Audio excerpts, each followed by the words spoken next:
오늘 이 본문은 그 요시야 왕의 종교개혁 그리고 그 죽음에 대한 어떻게 보면 기록이죠. 말씀입니다. 여선지 훌다는 백성에 대한 여호와의 진노는 꺼지지 않을 것이지만 회개한 요시야 왕은 정말 평안할 것이라고 또 선언을 했습니다. 요시야는 진노받을 백성을 포기하고 자기에게 약속된 평안을 또 즐길 수도 있었을 것입니다. 하지만 요시야는 유다와 예루살렘의 모든 또 장로들을 모으고 그 다음에 대대적인 종교개혁의 실행을 논의했던 것 같습니다. 그 후 왕과 모든 백성이 또 여호와의 전에서 만나게 되죠.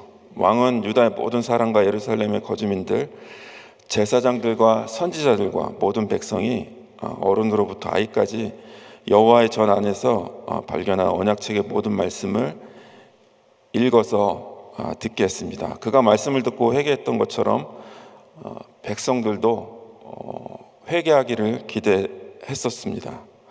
왕이 여호와 앞에서 언약을 세우자 백성은 그 언약을 쫓기로 합니다. 요시야가 백성과 공개적으로 언약을 맺는 이유는 뭘까요? 첫 번째, 마음을 다하고 성품을 다하여 여호와를 순종하기 위함이었습니다.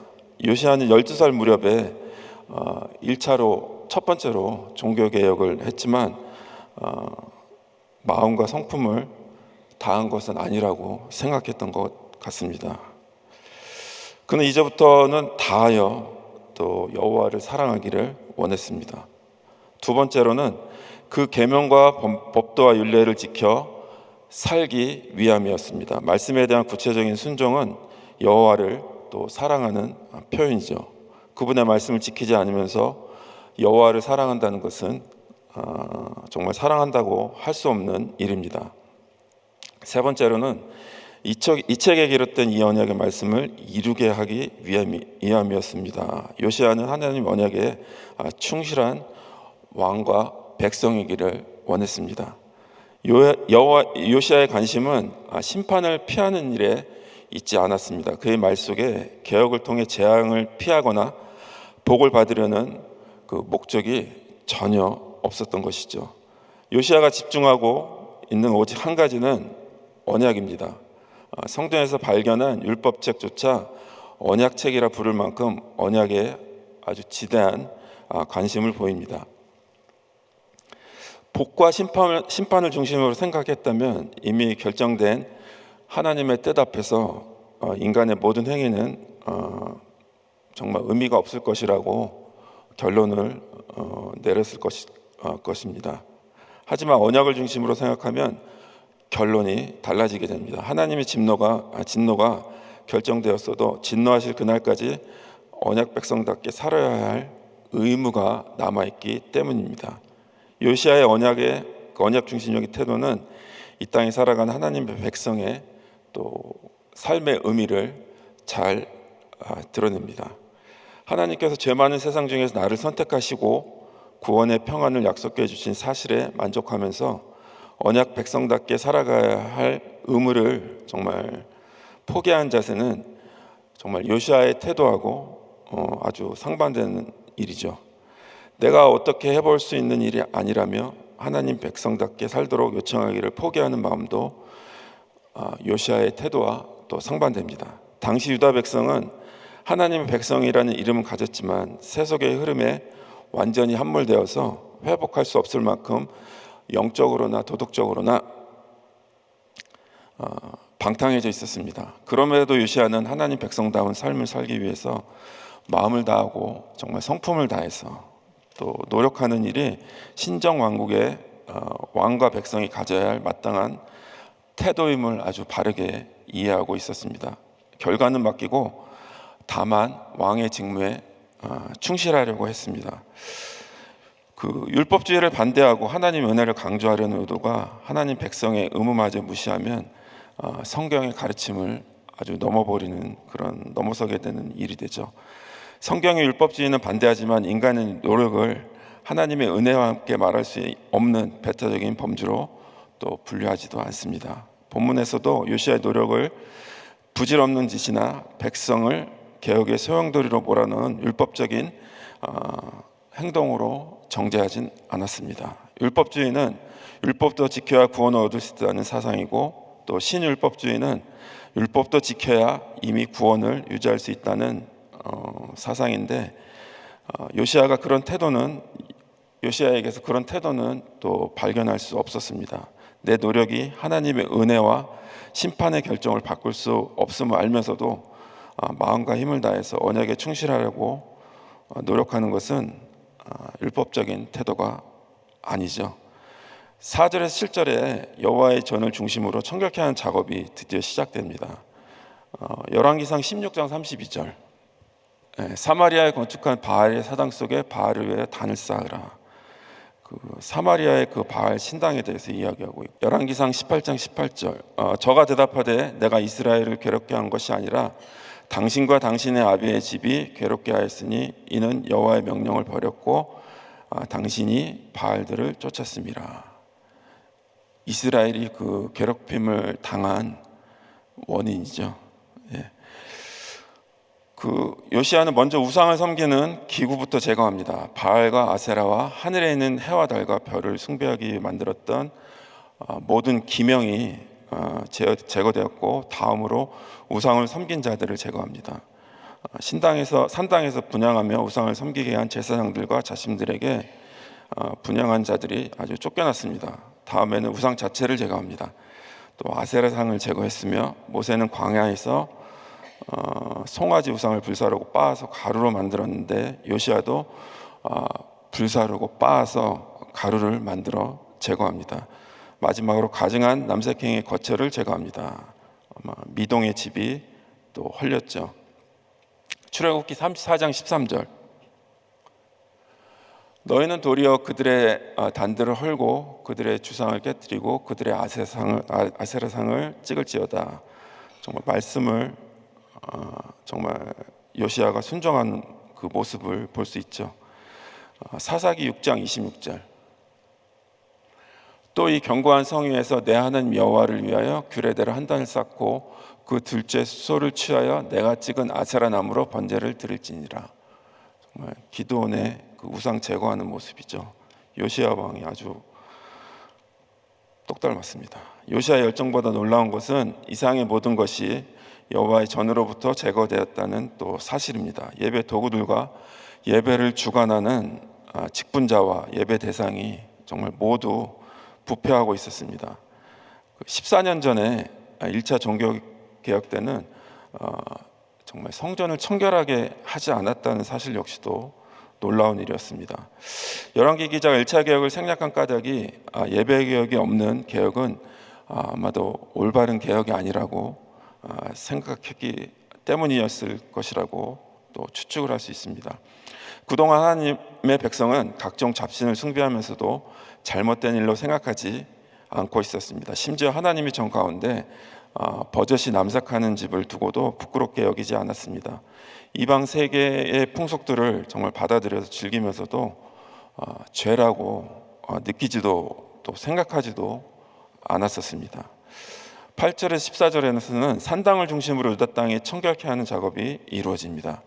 요시야는 게바에서부터 브엘세바까지 산당을 더럽혔습니다. 더럽힘을 통해서 다시는 그 거룩한 장소로 사용하지 못하게 했던 것입니다. 더럽히기 곤란한 성문의 산당들은 아예 헐어버렸습니다. 그리고 산당의 제사장들을 파면했습니다. 모세 율법에 따르면 흠이 있는 제사장은 거룩한 제사장의 직무를 수행할 수 없지만 정말 제사장의 신분을 유지하면서 또 양식을 공급받았습니다. 레위기 21장 21절에서 23절, 제사장 아론의 자손 중에 흠이 있는 자는 나와 여호와의 화제를 드리지 못할지니 그는 흠이 있은즉 나와 하나님의 식물을 드리지 못하니라.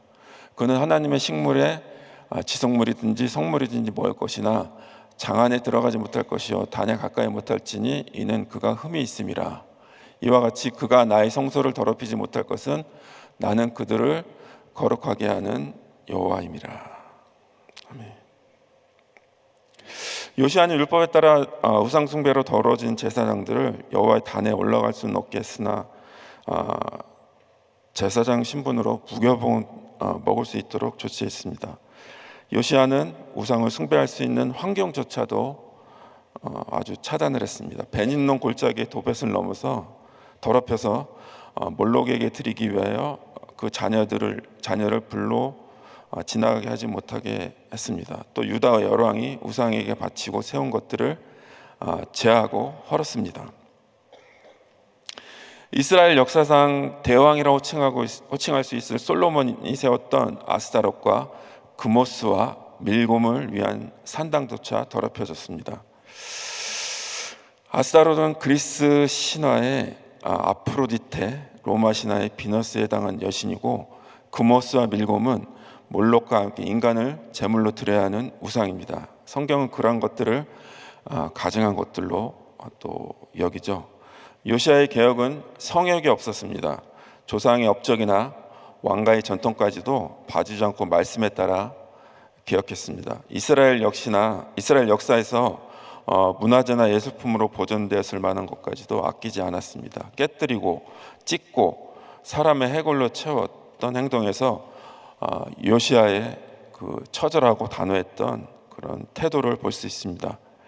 요시야는 유다를 개혁하는 것으로 만족하지 않았습니다. 15절 20절을 보면 정말 북이스라엘까지 직접 가서 개혁합니다. 요시야 때는 북왕국에 남아있던 이스라엘 사람에게도 연보를 거두었습니다. 아수르가 쇠퇴하고 정말 바벨론이 영향을 미치기 전이라 북이스라엘 지역까지 요시야의 통치력이 미친 것이겠지만 정말 열정이 없이는 할 수 없었던 행동이 아니었나 생각됩니다. 요시야는 먼저 북이스라엘의 초대왕 여로보암이 세운 단과 산당과 아세라 목상을 제거합니다. 이 일은 북이스라엘 왕 중에 누구도 행하지 못했던 일이었습니다. 그런데 개혁 행보에 독특한 또 진술이 또 발견되는데, 요시야는 묘실에서 해골을 취하여다가 단위에 불살라 그 단을 더럽게 했는데, 열왕기 기자는 정말 이 일을 하나님의 사람이 전하였더니 그 전한 여호와의 말씀대로 되었더라고 기록합니다. 요시야의 개혁을 요시야의 그 한 사람의 열정만으로 말한 것은 아니라고 기록하고 있는 것입니다. 약 300년 전에 하나님의 사람을 통해 예언된 일의 성취 차원에서도 보았습니다. 요시야는 자기 마음의 열망을 따라 자기 열심히 자기 직무를 행했을 뿐이지만, 하나님께서는 정말 요시야를 통해서 당신 하나님의 말씀을 완벽하게 성취하고 계신 것이었습니다. 요시야는 그가 행한 일을 예언한 하나님의 사람의 묘실의 비석의 의미를 알고서는 두 선지자의 뼈를 보존했습니다.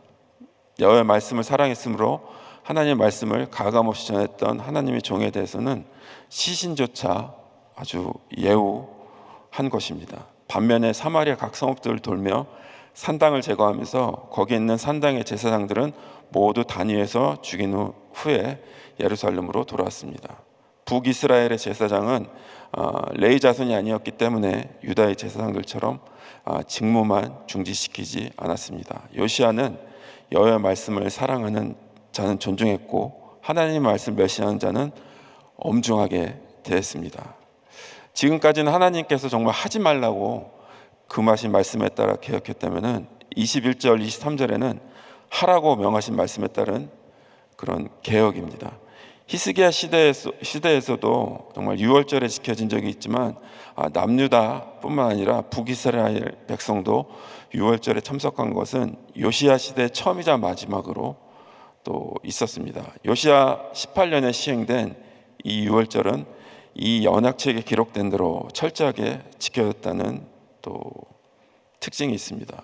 그래서 열왕기 기자는 사사가 이스라엘을 다스리던 시대부터 이스라엘 열왕의 시대이든지 유다 열왕의 시대이든지 이렇게 유월절을 지킨 일이 없었더니라고 말하고 있습니다. 유월절 준수에 있어서만큼은 요시야가 아주 다윗보다 더 뛰어난 그런 모습을 보이고 있습니다. 기록된 율법 말씀을 준행하려는 요시야의 일정은 신접한 자와 박수와 드라빔과 우상과 모든 가증한 것을 다 제하는 모습으로 나타났습니다. 적당한 선에서 타협하고 정말 중지하는 모습을 도무지 찾아낼 수 없었습니다. 철저함이 지나쳐서 아주 극단적으로 강경해 보일 정도였습니다. 하지만 성경은 요시아와 같이 마음을 다하여 성품을 다하여 힘을 다하여 여호와를 향하여 모세의 모든 율법을 온전히 준행한 임금은 요시아 전에도 없었고 후에도 그와 같은 자가 없었더라고 평가합니다. 마치 언약에 충실한 왕의 본보기를 제시하고 있는 것 같은 모습입니다. 요시아의 삶은 실상 모든 유다 왕들과 이스라엘 왕들도 이렇게 살았어야 한다고 정죄하는 역할을 합니다. 그의 열정은 복받을 것에 대한 기대나 진노에 대한 두려움 때문이 아니라 언약을 맺은 그 당사자로서 마땅히 어떤 태도를 가져야 할지를 보여주고 있습니다. 하나님께서 정해놓으신 진노의 날이 매일 성큼성큼 다가오고 있을지라도 내 노력이 다음 세대를 조금 더 변화시키지 못할지라도 언약의 신실한 자세로 살아가는 것이 하나님의 백성의 마땅한 태도라는 사실을 요시아의 삶이 우리에게 또 삶을 통해서 잘 보여주고 있는 것입니다. 그러므로 성경은 요시아의 열정적인 개혁 의지와 활동들을 결코 무의미하게 취급하지 않습니다.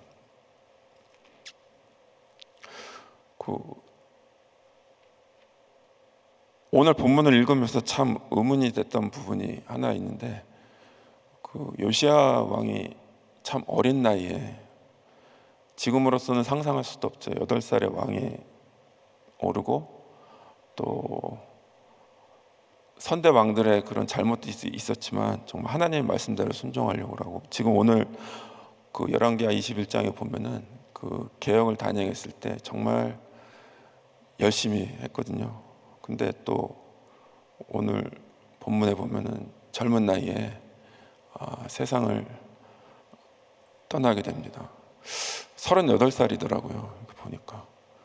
근데 왜 어떻게 보면 하나님 말씀에 전적으로 순종하고 잘 그런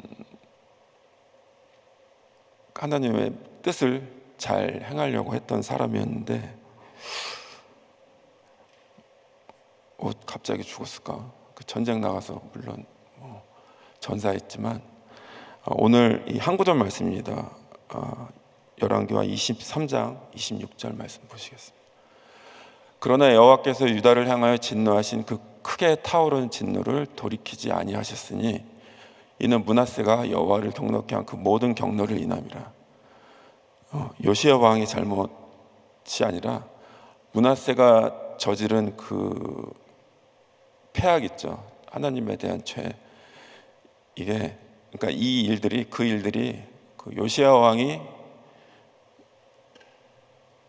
열심히 율법을 지키고 또 하나님 말씀에 순종하려고 했던 것으로도 하나님 마음이 정말 분이 진노가 가라앉지 않았던 것입니다. 요시야와는 전혀 상관없는 일이었죠.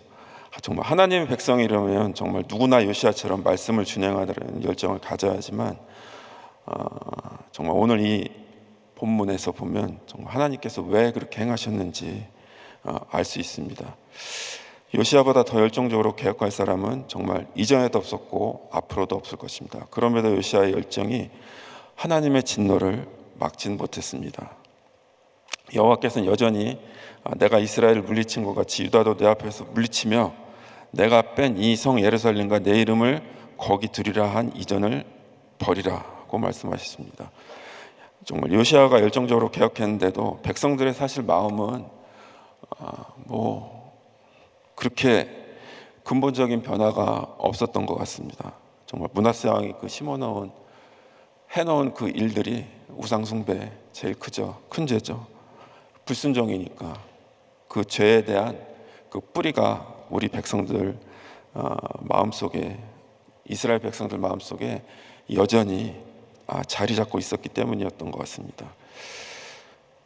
어떻게 보면 본문에서 시정과 열정적인 사람은 요시야 한 사람뿐이었습니다. 백성의 회개에 대해서는 한마디 언급도 없었죠. 그리고 그렇게나 말씀에 철저했던 요시야마저도 애굽 왕 바로 느고와의 전투에서 또 죽게 되고 요시야 시대가 끝나게 됩니다.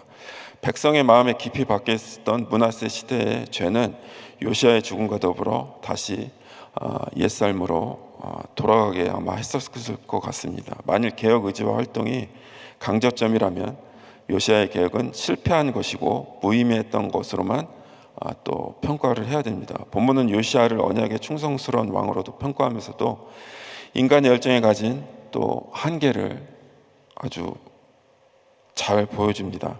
하나님 백성답게 살려는 노력은 정말 그분과 언약을 맺은 그 백성의 마땅할 정말 태도일 뿐이고, 그 노력 자체는 한 사람의 마음조차 변화시킬 힘이 없음을 정말 가감없이 우리에게 보여주는 일입니다. 이 사실을 정말 철저하게 인정할 때 한 사람의 마음을 근본적으로 변화시킬 수 있는 하나님만을 전적으로 신뢰하며 그분께서 역사하실 날을 조급하지 않은 마음으로 기다릴 수 있다면, 정말 이 믿음이 훌륭해 보이는 지도자를 만날지라도 이미 한계가 증명된 사람을 기대하지 않고 하나님께 소망을 두고 또 살게 합니다. 또 이런 믿음과 소망은 변화가 없을지라도 절망하지 않고 끝까지 그분의 백성을 사랑하며 그들을 위해 열정적으로 살 수 있는 또 원동력이 될 것입니다. 이러한 믿음과 소망, 사랑으로 살아가는 삶이야말로 은혜로 사는 삶이라고 할 수 있겠습니다. 언약에 충실한 모습은 어떤 상황에서도 하나님 백성의 삶에 마땅히 나타나야 합니다. 그런 모습으로 살도록 정말 촉구하는 일도 있어야 되는데, 그러한 모습을 드러내기 위해 마음과 힘을 다해서 행하는 일도 필요합니다. 주님께서 정말 은혜를 주시기를 간절히 소원합니다. 기도하겠습니다. 사랑해 주신 감사합니다. 오늘 정말 요시야가 행했던 것처럼 저희들 철저하게 주님 중심으로, 말씀 중심으로, 하나님 중심으로 삶을 사는데 부족함 없는 하루 될 수 있도록 인도하여 주십시고, 정말 하나님의 뜻과 계획을 모를지라도 저희들 뜻과 계획을 알려고 하는 그런 몸부림을 할 수 있는 하루 될 수 있는 귀한 또 우리 성도님들 될 수 있도록 인도하여 주옵소서. 주말 사회 가운데서도 정말 주님께서 놀라운 또 능력과 기름 부으셔서 많은 성도들이 주님 전에 나와서 은혜 받고 또 교제할 수 있는 성령 충만한 시간 될 수 있도록 인도하여 주옵소서. 예수님 이름으로 기도했습니다. 아멘. 우리 귀한 말씀 감사합니다. 우리 들으신 말씀 생각하시면서 우리 자리에서 일어나셔서 주님 말씀하시면 우리 같이 찬양 드리도록 하겠습니다.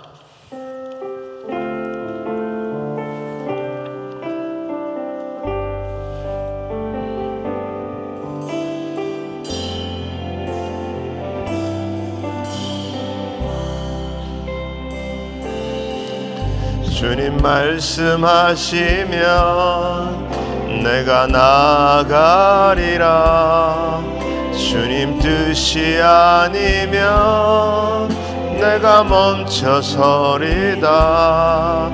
나의 가고 서는 것 주님 뜻에 있으니 오 주님 나를 이끄소서. 주님 말씀하시면 내가 나아가리라. 주님 뜻이 아니면 내가 멈춰서리다.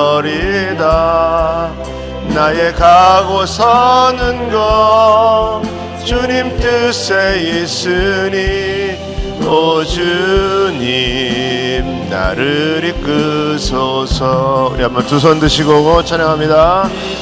신 그곳에 나 있기 원합니다. 이끄시는 대로 순종하며 살리니 연약한 내 영혼 동하여 일하소서.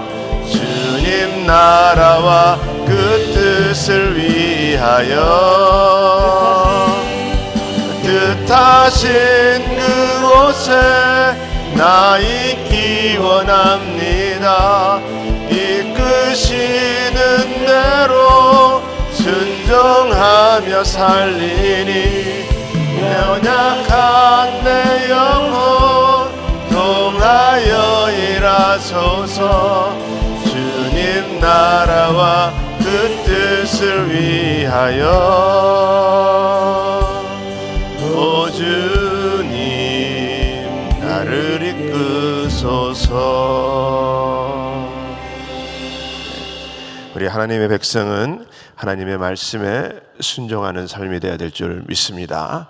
그래서 오늘도 우리가 살아가면서 하나님의 기쁨이 되시는 하루 되시기를 축원합니다. 특별히 오늘 요시아가 보니까 이 요시아를 딱 찍어서 그렇게 말씀하시잖아요.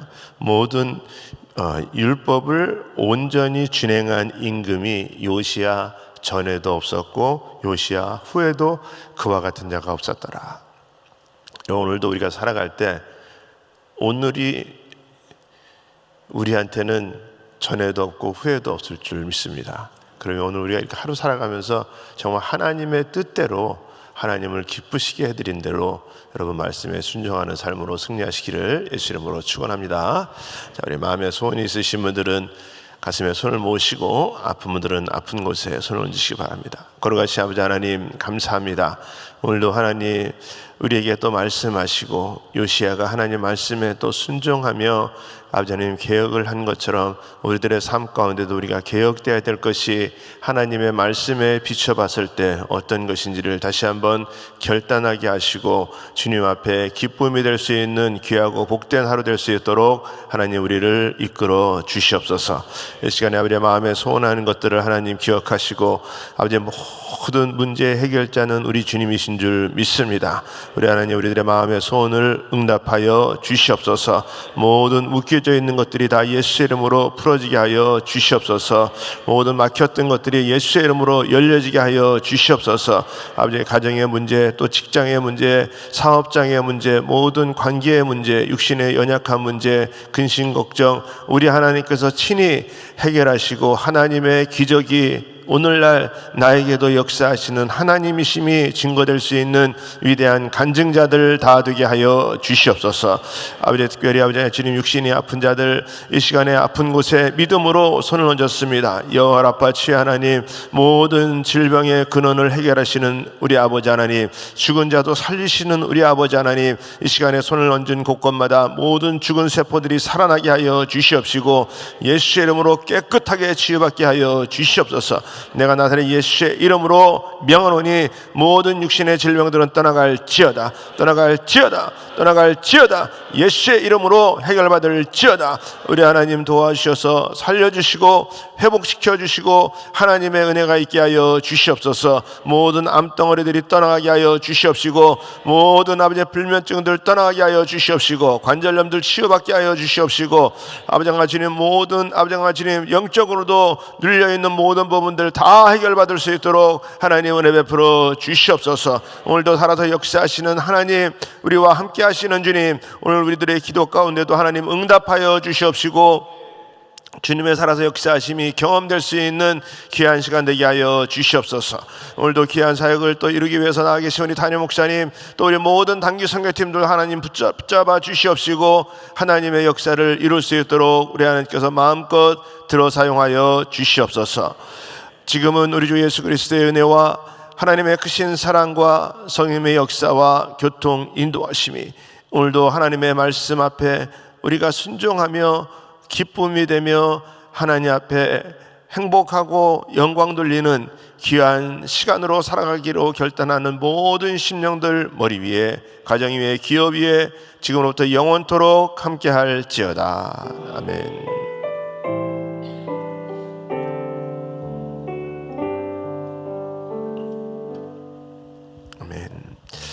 우리 기도할 자리 잡으시고 우리 또 강단 위에 올라오셔서 우리 기도하시기 바랍니다. 우리 교회 계속되는 우리 이스라엘 컨퍼런스 위해서 기도해 주시고 또 우리 오늘 금요 집회 위해서 기도해 주시기 바랍니다.